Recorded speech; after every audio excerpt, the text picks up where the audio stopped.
says Lulu is his favorite champion to play in the top lane. That would have been the prototype poke comp for them, and they just need to make sure they get something more comfortable for Soaz in this one. Well, here we go then, into picks and bans. First up on the ban list for Fnatic is Evelynn. Kassadin also coming in here on the red side, seeing that good old Kassadin returning as a ban for every red team. I was actually looking forward to Kassadin being played in this one because I have a bunch of things I want to say about the new Kassadin and what it brings. It's a little strong at the moment. It was actually nerfed in the 4.7 patch that just shipped last night in some regions, so expect to see it banned a lot more, especially against Xpeke. So, next ban's coming in then. Ziggs taken away by Fnatic. Another mid lane ban for Cloud9 as they remove LeBlanc. So Peke's options going to be somewhat diminished coming into this into their first round of picks here, and we'll see if the third and final ban is focused towards Peke. The likes of Nidalee, of course, which he's been really favouring recently. Last ban for Fnatic was the Jax. We're definitely seeing a trend towards a lot of mid lane bans. I like the fact that Lucian was actually banned out. That was Reckless's far and away most played AD carry during the season. Of course, though, that means a lock-in for Kha'Zix. That doesn't really phase Cloud9, though. Meteos played he played every game of the playoffs on Elise. Yep. It's his most played champion throughout the regular season, and it's left unbanned. So first picking Kha'Zix, I don't really think affects him. He'll pick Elise at his leisure. We'll see if that comes in this first round here. Of course, we did see Soaz playing the Kha'Zix in their first game earlier on today against OMG. Didn't have the most success, that's for sure. Did steal a Baron in typical Cyanide fashion, though. I'd say for the overall team, the Kha'Zix didn't do that great, but Cyanide had a really good game individually. He had the double kill right at the start of the game. That's true. Including the Baron steal you just mentioned, so it's definitely a powerful pick. But these, in my opinion, are more powerful because not only do they give Cloud9 exactly what they want in the Morgana, which is their most played support, also 11-0, undefeated in NALCS Plus playoffs on that, and the Lulu, which Link played tied for most of all the champions he's played, and it denies it from Soaz. Those are two really smart first two picks by Cloud9. They're a team that really does their research. Yeah, 4 out of 5 games played in the playoffs in the North American LCS for Lemon Nation on that Morgana, and as you said, doesn't lose all that much. In fact, only the one single time, I believe, that he's actually lost with that one. So, moving on then back towards Fnatic. Kha'Zix already locked in here for Cyanide in the jungle. A repeat pick for him in the second game here at All-Stars. What are Fnatic going to go with now? Running down this clock quite heavily. Graves would be an interesting pick, considering that Reckless's champion pool has been smaller than most AD carries around. It is. He actually has the smallest champion pool going into this event of any player that is playing here. But that doesn't include Graves. And I believe the reason he's picked Graves here is very relevant to the Lucian ban. It's as close as you can get to playstyle of Lucian with that Graves. But these picks from Cloud9, as usual, are fast and furious. Yeah, know exactly what they want and don't waste any time picking those up. We talked about Elise already. 5 games out of 5 in the playoffs for Meteos on that Elise, and put up some really fantastic performances and numbers as well. The Twitch coming out this time around, though, for Sneaky. I think this is a really cool pick by them. It's not something Sneaky even played during the regular season, and it's actually something I was looking for the other regions to bring out of All-Stars, because BB and Piglet were 80 carries that play it prolifically. Yeah. And it was actually banned in the last game. So Sneaky pulling it off in this game just shows that he's been practicing and he knows the top picks. So for Fnatic then, of course, their final 2 picks looking for a top and mid lane, and we can see Peke there not looking his happiest. I was watching the player cams in their last game as well, and Soaz looked very, very down on how that all went down for them. We'll see this Shyvana returning to a champion that he's played sporadically throughout the season so far. Orianna will be locked in as well. They went with these 2 picks, and it's going to heavily influence their playstyle when you compare it with how they did against OMG. This is not a poke composition. While it has poke aspects, it's very much a team that can teamfight. They're going to look for a completely different game plan here, knowing they can go in with the Orianna and Shyvana and try to pull off some combos. And the last time actually that Orianna was played for Peke was way back actually in the European LCS in a defeat to Alliance. Funnily enough, that was their last defeat in that horrible run that they had after beating everyone and then going on to lose. That was an Orianna game for him there, as I said, a loss to them. Final pick here, though, for Cloud9, for the top lane of Balls, is going to be Trundle. Yeah, even though Balls has his most played Renekton Siobhan, he's undefeated on Trundle 4-0. Obviously, Cloud9 has a lot of very impressive records because if you include the playoffs, they were 29-4 in the North American LCS. So it's a little bit skewed here. What this really means, as far as team compositions go, is that Fnatic is actually a little bit outside their comfort zone, playing a bit more of an initiation style, whereas Cloud9 is still very much at home with what they've been doing. The only new thing is a Twitch, but that is because that's what Sneaky's been practicing. That's what he's going to be comfortable with. It's really going to come down to, I think, which Fnatic shows up, the one that is on the giant losing streak or the one that wins the European split, and how Cloud9 adapts to lane, because these team comps don't really have huge advantages one way or the other. And that's the thing about Fnatic, you know, we say that they always produce on the highest levels. They've done so traditionally when it comes to the European LCS, of course, 3 splits that they've had, won all 3 of them as well. Worlds, they managed to get pretty far as well. So we'll see if they can turn around that favor, as I think it was Freak mentioned earlier on. They've traditionally lost games and then gone on to win them afterwards. And then beat Cloud9 specifically. So we'll see if their fortunes change with this one. When those champions selected, head to Twitter and guys, let us know which jungler you think will have the biggest impact in this game. Tweet #Cyanide or #Meteos and send those to @LOL Esports. For you, we've got Meteos on that undefeated Elise pick once again. I think if Cloud9 is going to win specifically, it's going to be Meteos making the biggest impact. Specifically with him having to pick up more slack, I feel like with Link in the mid lane. Proud, of course. They're on fire today. They're going to be a little cheery for Fnatic whenever anything big happens. But honestly, if Cloud9 is to succeed, Meteos has to destroy on Elise. And Cyanide had a fantastic Kha'Zix game against OMG in defeat. So it's going to be a good matchup. So here we go then, in-game.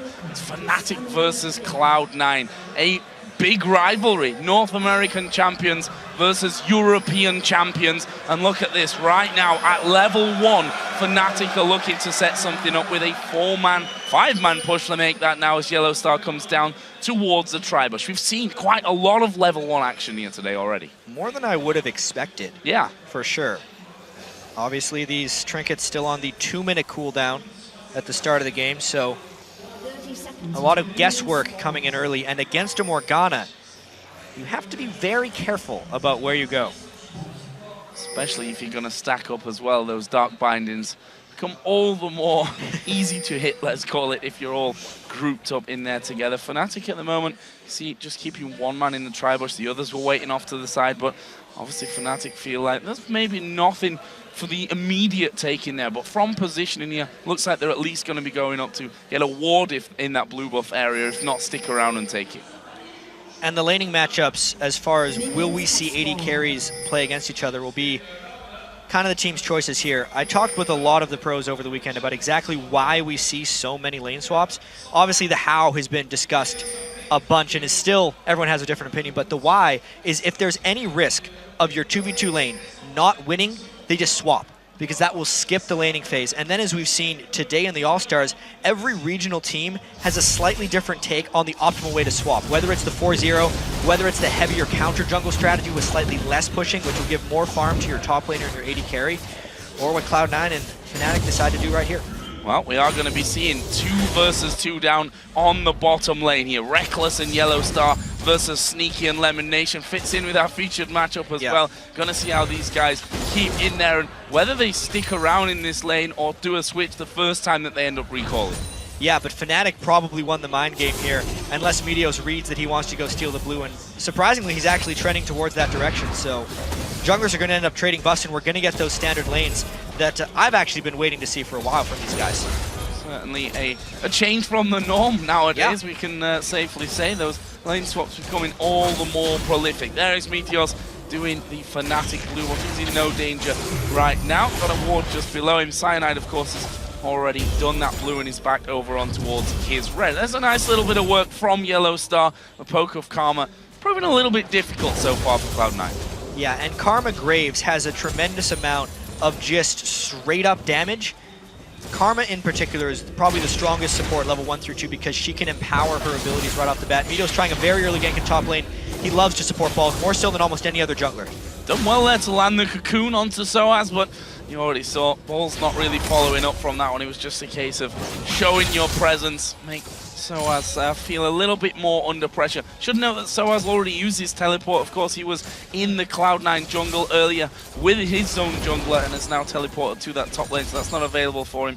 Balls does still have his though, so keep an eye on that if anything breaks out, for example, down in this bottom lane where the 2v2s are stacking up. Cloud9 seem very happy to just sit back here on their own turret and get those last hits off without taking too much damage and risk being too far up the lane. They're going to get a little bit pushed in, and in all honesty, the Twitch scales much better than the Graves does. So if they can sit at their turret, trade farm, not die, and not get the turret pushed, everything is going as planned because they're actually not very gankable from that position, and it will open up Meteos to make a few more moves.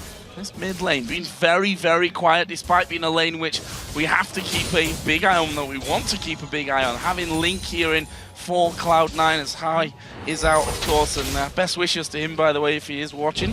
As Reckless going to get hit here with the Dark Bind, but again, it's only a little bit of follow-up damage to come out there from the Twitch. They have moved away from that turret now, pushing this lane much further out than before. Fnatic actually wants Cloud9 to overcommit here because they have Cyanide waiting in the wings. Cyanide hasn't shown himself on the map really until this moment if he decides to go in with that Karma Tether. Very aggressive. That'll kind of tip off that someone's coming. You can see the shield come out there from Lemon Nation. Cyanide gonna jump into it though. Lemon Nation flashes away. Reckless trying to get involved. The poke not quite landing there, and they're unable to turn that gank into a kill for them. But it just shows that Cloud9 have to be real careful with how far they come up the lane. Yeah, each member of Cloud9's bottom lane burned a summoner, but Reckless also burned his flash, which will make him much more vulnerable if Meteos decides to go down there. It is a trade in the advantage of Fnatic, but it definitely wasn't free.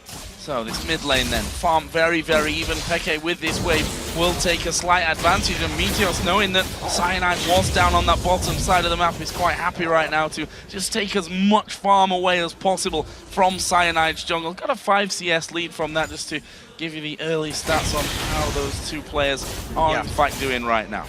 Something that I find really interesting about these two regions, actually, and it will reflect a little bit in these playstyles, is the European region, just overall, compared to North America, had higher farm, lower kill games, with much more just longer laning phases where farming was more of a priority of killing. And when we see this laning phase, you would kind of expect Peke to be more at home against Link and be able to outfarm him. He averaged 79 CS a 10 during the regular season, whereas Link averaged 73. And Link is actually one of the only mid laners in this tournament whose opponents average more CS in the lane than him, because he is a very macro team-focused mid laner, whereas Peke is fantastic in lane as well. Really interesting what impact Link is going to have. We heard already from Monte Cristo earlier on about the whole difference in calling styles between Link's native CLG and how High has been doing that traditionally here for Cloud9. And going to be very, very interesting how they've had this little bit of time to prepare and how who's adjusted really to new style. And if we're going to see the impacts of that, Joe, it's going to be after 9 minutes, because that's when the game really usually starts to break down. If this laning phase extends, we're not going to see the impacts of that until they start roaming around, because High is the person that tells everyone where to go. And as soon as they have to start moving around the map, that's when it's going to make a big impact, whether or not Link can step up, because that's actually been one of Fnatic's strengths for their entire existence. Well, so far, in terms of map movement, Cyanide has definitely been a jungler that's had more presence in these lanes. Was down in the bottom lane a couple of times, is now up towards the top side of the map. Meteos, apart from that repel into, you know, not a dangerous gank, is what I'm trying to say. He's been farming quite heavily in this one. He is definitely a jungler who specializes in efficiency more than anything else, and he absolutely shows a tendency to gank the top lane. One thing I am also really interested in this game is Cloud9 opting for the standard lanes is something they actually did all 3 games in their dominating finals victory over Team Solo Mid. Because almost the entire regular season, people were talking about how great they were at rotations and how they would just out-tactics other teams, and they weren't great individually. Then they stomped TSM 3 times in a row standard lanes. They're actually still doing that style against Fnatic, kind of trying to just bring the game down to individual skill in the lanes because they're confident in themselves. We've seen Yellowstar down on that bottom side, constantly trying to get in there and tether up Sneaky, which of course completely countered from Lemon Nation's Morgana choice here with that Black Shield. stopping all the CC coming into it. The farm down in that bottom lane is incredibly close, in fact, bang even, as we really touch on that one. Little bit of a difference in item choices here from the start, though. We see the BF Sword, Doran's Blade start for Reckless. On the other side, Sneaky going for the Vamp Scepter early. There's a good chance Sneaky will go Blade of the Rune King off that Vamp Scepter, whereas Reckless is absolutely going Bloodthirster, but the fact that he can save up for his BF Sword will give him an immediate trade advantage if they ever do decide to fight and go all in against each other. That's what Reckless wants to do against Sneaky, is go all in and out-trade.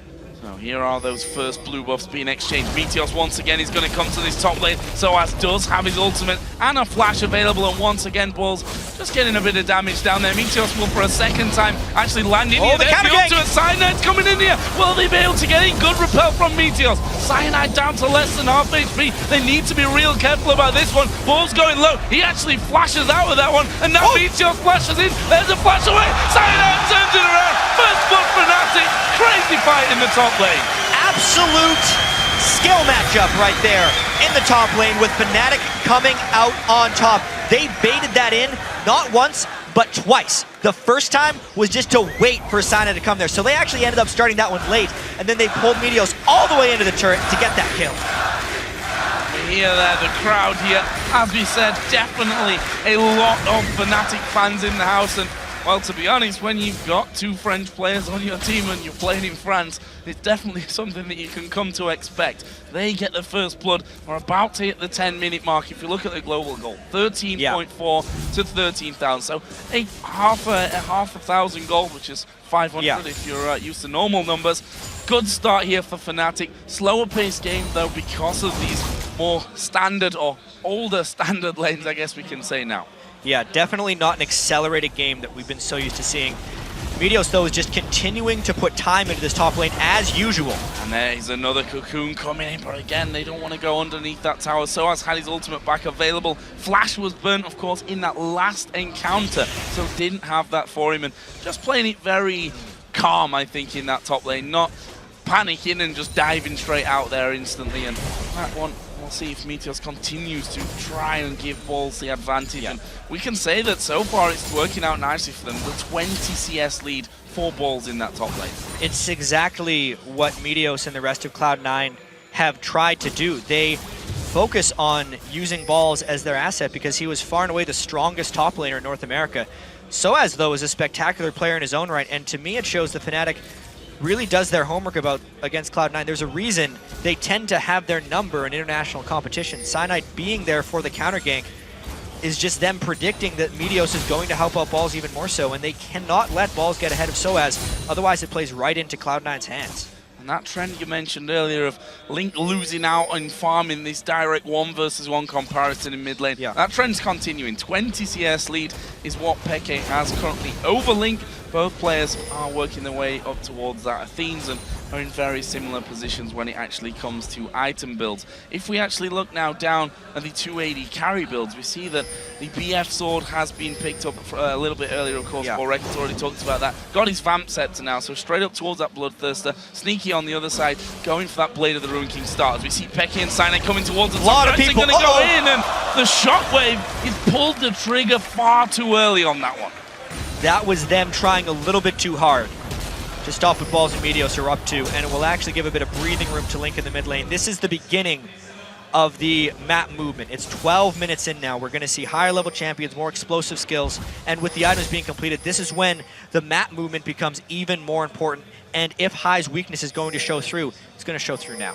And look at this, Cyanide and Meteos pretty much mirroring each other here in positioning. Easier when there's a ward on top. That's a good jump away. The Cocoon already flying over direction Cyanide. Here is a push in the bottom lane. Yellow Star going to get the stun off there onto Lemon Nation, and Sneaky now being completely isolated from his teammate. Is he going to be able to finish him off though? Didn't even use the ultimate there. Sneaky also had a heal, had his flash available if needed.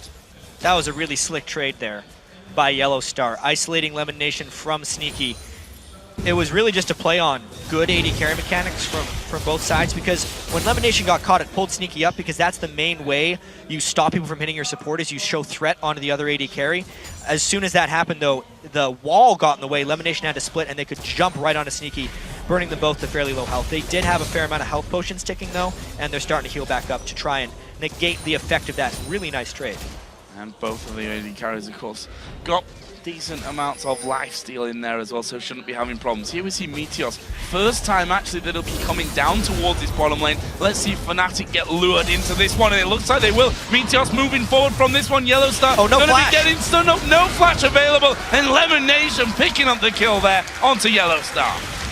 The timely gank. Meteos had actually been getting a bit away from his efficient playstyle by camping top a little bit too predictably. That time after sweeping the bottom of the jungle, he makes way straight into the bot lane, gets a kill, and they might try this Dragon though. The Dragon Steel Master is waiting though. 5 versus 4. Rightly pointed out that Cyanide at the backside of Dragon here is always going to be a threat. They've got a ward there for Fnatic, so Cyanide sees it. Here Double comes TP. the teleport. Cloud9 looking to move away. They manage to bind up Reckless. That stops the full chase coming in. Well, there is the dive right from the top. So in the middle of the team. Sneaky doing good damage back. Elimination going low. He will fall in the end, but they may lose 2 men. There's a big shockwave coming out in the end from Peke. Have they got any more damage to do here? Peke got plenty of mana still to work with. The damage is good, but it's not enough for kills. Remember, Joe, that was actually a 4v5, so even though Fnatic took 2 deaths, that's not a huge loss for them. Look at how many summoner spells they actually burned on the other side. Flash Exhaust from Lemon Nation, Flash Ignite from Link. They're going to have that advantage come next fight, plus they get the turret afterwards. All things considered, the fans are cheering. That was a Fnatic win. Here we go then. There is a replay once again. Could have been a lot worse if Reckless hadn't got blinded. Yeah, it really looked right here like Fnatic was in a lot of trouble, but the support from the rest of Fnatic coming in from the bottom of the screen, the ultimate from Reckless, and then the brilliant shockwave catching 3. The Elise was up in the air, but really doing enough damage and pushing them back is what saved them in that one. And that leaves us with a 3-2 in kills, still in favor of Cloud9. The gold lead sticks with Fnatic. Dragon, of course, in all of that, wasn't taken down. So Fnatic, as you mentioned, it was a 5 versus 4. Not only were they able to stop the Dragon attempt from Cloud9, well, they picked themselves up a kill there in the end as well. We'll see, though, who goes towards this Dragon and at what point, with both duos now having both of their champions in this bottom lane once again. We do have Cyanide moving down. Meteos is moving in there as well, so we might not be too far away from an encounter there. Yeah, a binding lands in that bot lane, and they're going to start destroying each other. The Dragon is still getting pulled on. This time the top laners can't be involved, and it would be a 4v4. They actually go in without sweeping because they are feeling this much more confident in this fight.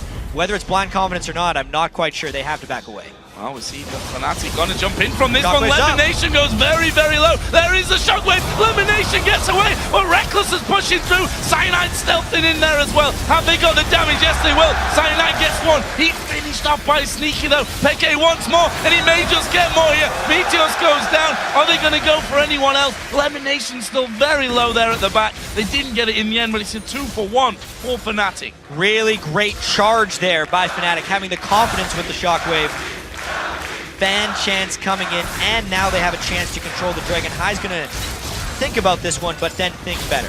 Look at the size of that. Full house here today in Paris, and well, we'll see if that brings Fnatic any luck. Of course, already losing their first game against OMG earlier on in the day. This one starting off much better for them though. We see that they now control a 2,000 gold lead. Yeah, and Soaz has to go back right now. I wonder if Balls is going to push up and try and get a turret. You can see the amount of gold he is sitting on was about 2,200, and this whole time that 4v4 was happening in the bottom lane, he's been down a completed item. It's a Blade of the Ruined King on Balls versus just the Cutlass for Soaz, and that means he loses out in the majority of these trades. He still hasn't had the window to go back, so if a fight erupts up here, it could actually go in the hands of Cloud9 just because of the amount of gold in inventory. Well, this could be dangerous for him. Meteos moving again towards his top lane. He's tried time after time to really lock Soaz down. Of course, they were baited into that fight further to give the first blood over towards Cyanide, who is now sat at 3-2-1. Picked himself up a Hex Drinker as well. There is Soaz moving out. Meteos is still waiting in there, and there is a position. Another Cocoon lands. Soaz going to take a lot of damage, but again has the safety of his ultimate to get back into tower range. Cloud9 does this a lot. That was round 1 to burn the ultimate. They still have the ultimate of Trundle if they want to tank this turret. They're really considering it, but Soaz does a spectacular job to clear the wave. Wave cleared, and there is his window to actually go back and spend some of that hard-earned cash. Still behind NCS, has brought it back to a more respectable level than it was. We see there the Blade of the Ruin King actually finished off for him. Meanwhile, Fnatic pressure in the bottom lane. And things are looking great for Fnatic right now. The turret is low. Wow, Peke actually beat Link to the spot. And there is a Black Shield timing out, and they dive straight onto Sneaky. Good wild growth though coming in. Cyanide's in the middle of them. It's Peke that gets the kill onto Sneaky. Lemon Nation trying to run away. Again lands a clutch binding this time onto Cyanide to stop him chasing through. Kill and the turret. Peke is obliterating the Cloud9 team right now with the timing of his shockwaves and the movement from mid lane. He got the CS advantage, now he's winning other lanes for him. There's a fight breaking out. Yeah, they'll start going very, very low from that one. Crowd loving it at this point. The blue buff going to be contested, but here comes Meteor from the backside. Fnatic are very, very low in this one. Cyanide goes low, jumps away from it, doesn't get the slow. Meteor dodges that one completely with a repel, and that is going to be a kill. Oh man, they got the rest of Fnatic cornered. Completely sandwiched in between Cloud9 and players. Teleport. TP from Balls is coming in as well. Reckless trying to stay alive as long as he can. Peke might get a kill here. Reckless actually takes down Link. They do finally finish off Peke, but Reckless is the next target. Meanwhile, Meteor's going low. Soaz is trying to get that kill. Does get that kill as well. 3 for 2 right now. They are going to lose Soaz. That ends with a 4 for 2 in favor of Cloud9.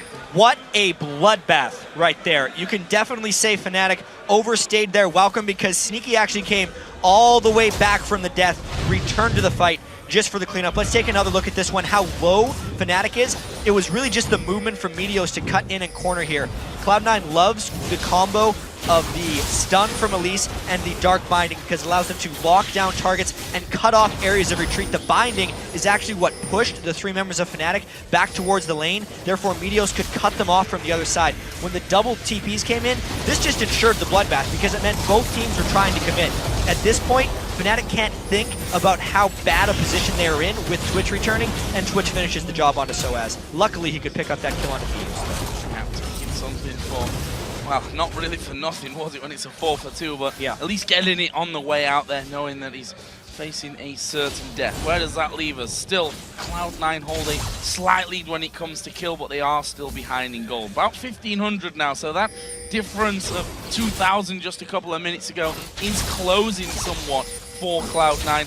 One worry you've got to feel is Peke, even though in that situation there he was super low the entire time, he's putting out so much damage already. Exactly, he's 1,000 gold ahead of what Link has, and his death cap is going to be completed fairly quickly. Cloud9 doesn't even have a very high damage team with the Lulu mid, so they got to be very careful that Peke's shields don't get too powerful. Plus they got the buff invade pressure to get the turret. Red buff steal, Paul sticking around here with 2 men right in front of him, the other 3 from Fnatic off to the side. Don't really want to go for that Trundle though, the tankiest man over on the Cloud9 team. And Cloud9 making a bit of a positional play here, knowing that Fnatic are on that top side of the map. They push 3 men towards this middle outer turret. This is the moment of the game where Cloud9 was best in North America, but how are they going to be with Link here, making the calls and trying to get them to move around? They're already down 3 turrets to 1, so that puts them at an immediate disadvantage. How are they going to adapt to a team like Fnatic, who is so brilliant in their rotations with wards and getting picks? See Soaz and Balls, that matchup there not really, or shouldn't really be killing each other without any outside help from that one. Lemon Nation was trying to get involved, but Soaz had already pretty much just ran away with the help of that Blade of the Ruin King. So back to a quieter period now, but we have less than a minute until the next dragon comes into play. Last one, of course, went over to Fnatic after Cloud9 had started it off a couple of times. And I'm really curious about what's going to happen at this next dragon, because Cloud9 is behind in turrets right now, and they are pretty sure Fnatic's going to be going for the dragon. I wouldn't be too surprised if Cloud9 tries to almost let Fnatic get the dragon so they can push the mid turret. In order for Fnatic to counter that, though, it's all about how strong Peke is and how much pressure he can put on Link. If they can keep that mid turret wave pushed into the interior turret of Cloud9, they can take Dragon without the minions pushing down the mid turret and have their cake and eat it too, basically, because they would be a little bit stronger in the Dragon fight. So only 10 seconds then for that one. Fnatic a little bit more spread out from this one, as we see the Twin Shadows coming out there. Actually picked up for Lemon Nation. We did see that item being picked up by him in the playoffs as well over in North America. Really likes that one. Fnatic are in the better position right now. They've got a couple of wards down there, trying to get a few more in as well. They've got a decent amount of vision over where Cloud9 are approaching. I mean, Lemon would have loved to have a Twin Shadows into a Dark Binding because it makes the skill almost unmissable, but it's already burned.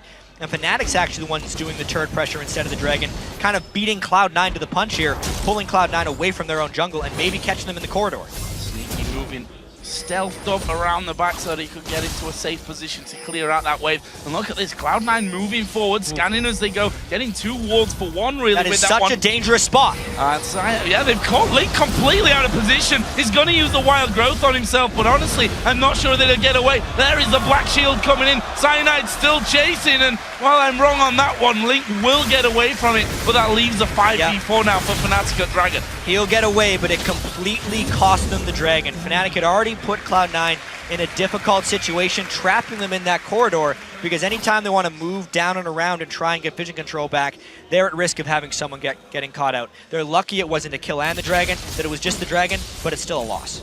Guys over on the analysis desk did say earlier on that things have to change Sneaky with Dragon control. Sneaky gonna come in for this one. Flash there from Peke. We'll get him away quick enough. Lost about half of his HP, but we'll be able to just run back from this one. Does have his death cap now finished. The shield helped him stay alive, but that move right there by Sneaky is why Twitch is such a strong champion internationally. He wasn't really picked up by North America during the season, but that's why Sneaky has him now. Even in the mid-game, there's always that threat that he could come up against the most farmed member on the other team, and because he got the drop on him, he burned a flash without really burning much of his own other than his Blade of the Ruined King active.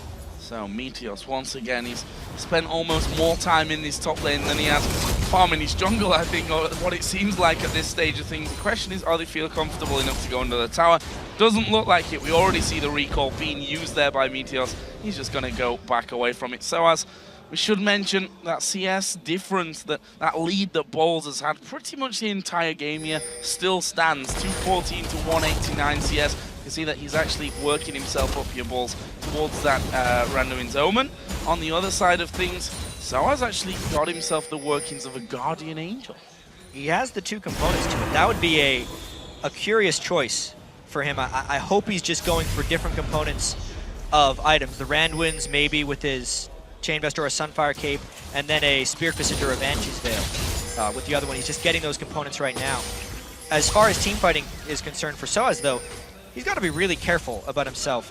I know Dyrus had a horrendous series against Cloud9 where it seemed like he was stunned the whole time. Basically because, teleport coming in from Cloud9 actually. They might try and stop this invade. Oh, Reckless has just dashed over the wall. Actually, they decide to focus towards Peke. This is a 5 versus 1. He's not going to be taken down easily though. Does damage over towards Sneaky, but Link will finish off that one. In the end, I thought they might head for Reckless as he dashed towards the TP, but, well, Peke all isolated on the top side. Just a bit of dodgy position in there. They were trying to greedily take away that blue buff, and it ends up costing them another death onto Peke. But it's the stun from Elise and the Dark Binding from Morgana that can keep front lines at bay, which is why the Mercury Treads are such an important purchase for Soaz. That's something Dyrus did not do in the finals against Cloud9. So I see him waiting off to the side, and we can see that he does have now the more Randuin's direction completed. Yep. It's interesting to see where he go with that one, and that confirms it for us. That turret here down way low and will be finished off this push by Cloud9. That's their 2nd of the game so far. And Balls is going to become a monster. The more Soaz tries to tank up to be the front line that eats all the crowd control, the tankier he is going to make Balls when he uses the ultimate on him and just steals his armor and magic resistance. Already 2-0-4. These solo lanes and the damage dealers for Cloud9 are actually doing very well, enough to make me say I do not know who's going to win this game despite Fnatic's gold. A lot of wards coming down over by Baron there as well. In fact, Fnatic with that have actually started to move up here. He comes Sneaky from the side. They're going to try and single him out. Actually, we'll have to flash away from this one. And in the end, the lifesteal really helping him to stay alive from that. Dangerous for Fnatic at the start. Good reactions from Soaz to push him away, though. Some risky business by Sneaky there, but Soaz had the right read. Twitch forces you into very split decisions right there. He jumps up on you, and he's using that spray and pray, or rat-a-tat. Still, I'm not sold on that name change, but it's one or the other. You have to make the decision immediately, and Soaz decided the right one to go in instead of out. Otherwise, they would have just gotten a bunch of free damage out of it. So back off from both teams here as go out to spend on a few different items. Randuin's done for Balls. See where he goes after that one. Currently having a bit of a free reign on this top. That 20 CS lead, and I keep harping on around, really has stuck for this entire game. And now, with that extra armor in there, will he go more aggressive and sneaky? Gonna pop up here on towards Reckless, but actually, Reckless turns this one around. Can they get the shockwave onto him? No, they can't. Sneaky sped up there by Link. Yeah, Sinai might actually look to make something happen here. But what's so slick here is normally when Twitch goes in, he's very much fully committed because he used all his move speed, he's revealed his stealth, and he shoots you. But because they have the Lulu here that can give him move speed, if it doesn't work, he can actually retreat as well, which makes him an even more formidable weapon for Cloud9 against Fnatic here. So there, a bit of a support battle as Lemonation said, okay, you want to clear my ward? Here's Baron aggro for you. Take a couple of hits from that one. Cloud9 themselves moving in here and getting the better of that pink ward, so saving their ward in the backside. Everyone around. They go. Baron, they're going to get a shockwave off here, surely. Cyanide tries to get in. Good binding, gets slowed down, and he may be forced to back away from this one. All the CC landing at once. Yeah, and it's a real push-pull here. Soaz wanted to flank, but they couldn't close in from both positions. They might keep doing this dance. 40 seconds till Dragon comes up, which we may see one team move for, but right now Fnatic have decided is that middle lane maybe where we want to go. Meteos around the back, may get caught out, flashes away, Cyanide dives in, Meteos already using his rappel to get over into the raid camp though. Fnatic keeps catching Cloud9 in tricky positions and Cloud9 keeps barely escaping. But then the question is, what does that really cost him? Now Meteos can't try the flank because his flash is down, whereas Fnatic really didn't burn much. Blast back there from Yellow Star. Landing the shots onto Lemon Nation. So Dragon, after that bit of action by Baron, is certainly the more realistic target here as we approach the 30-minute mark in this game between the two champion teams of the North American and European LCS. Fnatic are there. Cloud9 not so much though. They're coming now. There's pretty much no vision control by Cloud9 here. It was dangerous for them to even walk this far and check it. It means they really value this Dragon overall and want the fight. Balls is actually closer here because his teleport isn't up, but their top turret is taking fire. They have to go for the Dragon almost immediately, otherwise they lose turrets. Make the decision. Cloud9 need to choose what they're going to do with this one. Actually, Soaz has started to back away there. Keep going. Teleport is available. You'd think he's going to keep going. He has moved back on towards the tower, which is at about half HP. Fnatic just stalling here down by Dragon. It's such a great position for Fnatic to be in. They either make Cloud9 walk into a shockwave or they get free turrets. Cloud9 has to walk in. Cloud9 actually pushing Fnatic back with the zoning power of XPK alone here with the threat of that shockwave could keep them off. Cloud9 is taking so much harass damage from that Orianna ball, and the Dragon is still low. There's a shockwave onto one, though. This means Cloud9 could get the Dragon or fight. They have to do it soon.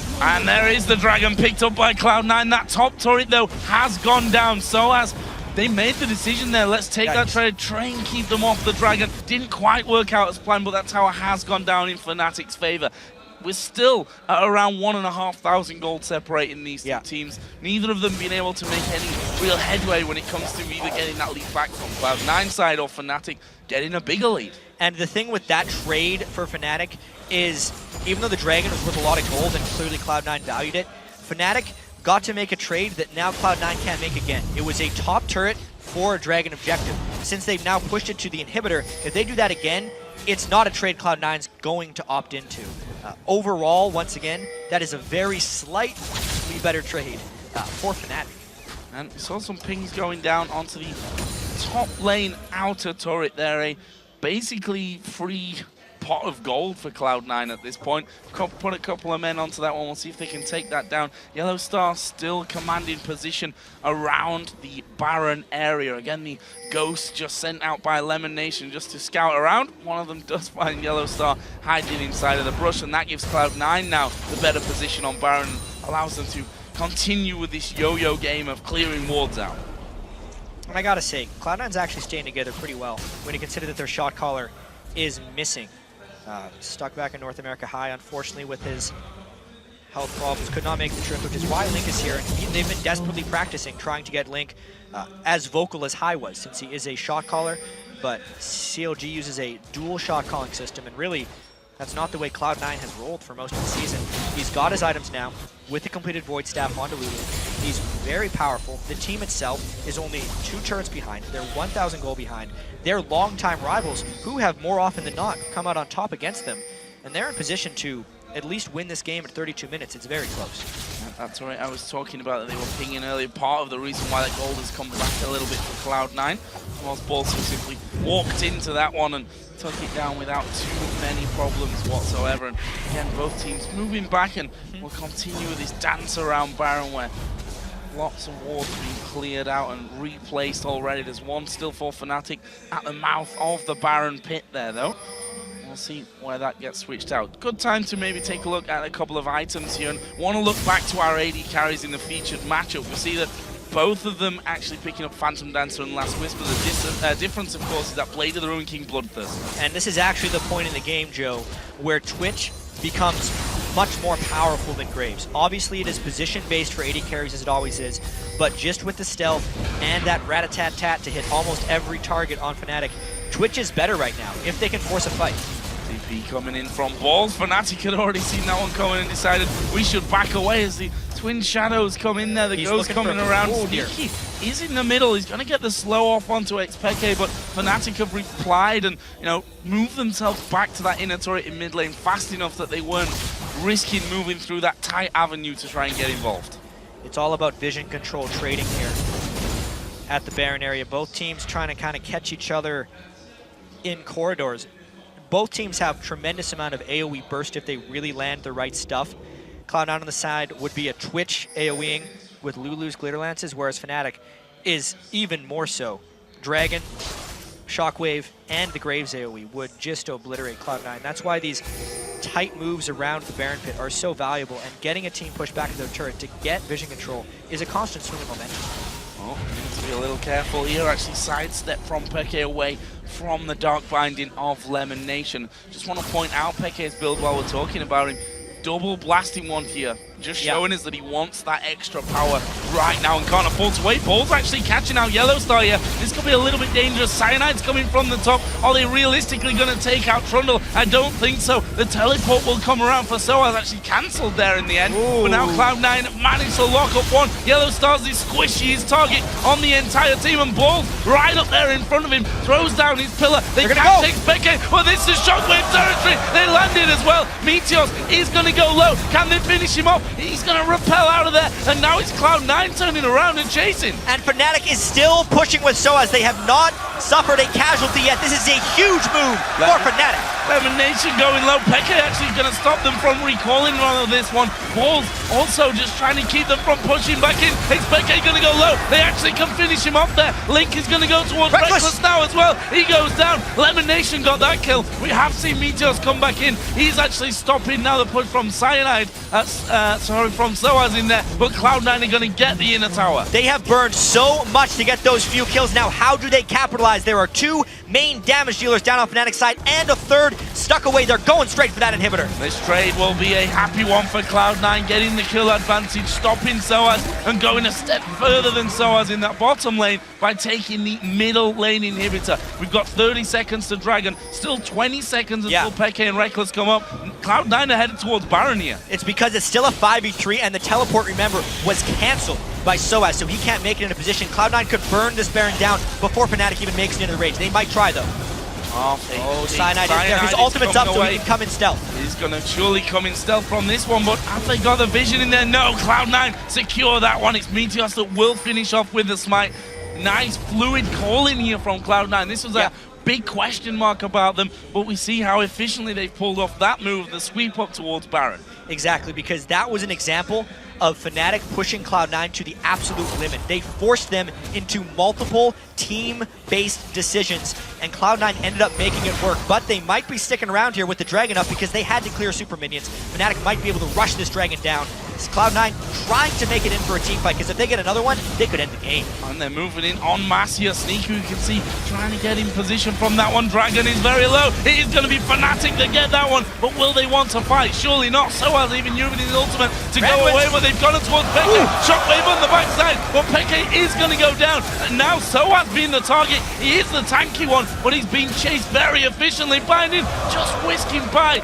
didn't quite land onto Soaz. They're going to go up though onto Yellow Star, who's basically the sacrificial lamb there, trying to draw the AD carry away. It worked, but 2 men are down. Cloud9 might make a choice to keep pushing. Incredibly dangerous move there by Fnatic to get that Dragon because they lose a lot of shielding right here. Balls is incredibly tanky. Look at the armor. He can tank this turret. They might go for the win in the face of Fnatic. They're going to go for it here, and the first Nexus turret has already gone down. Balls says, I don't care about you guys. I want the turrets. They're going to take the second one. They turn around for the fight, killing off Cyanide. Soaz won't even be focused. They want the Nexus here. Reckless is trying to hammer away on Balls. Won't work out for them. Cloud9 take down Fnatic.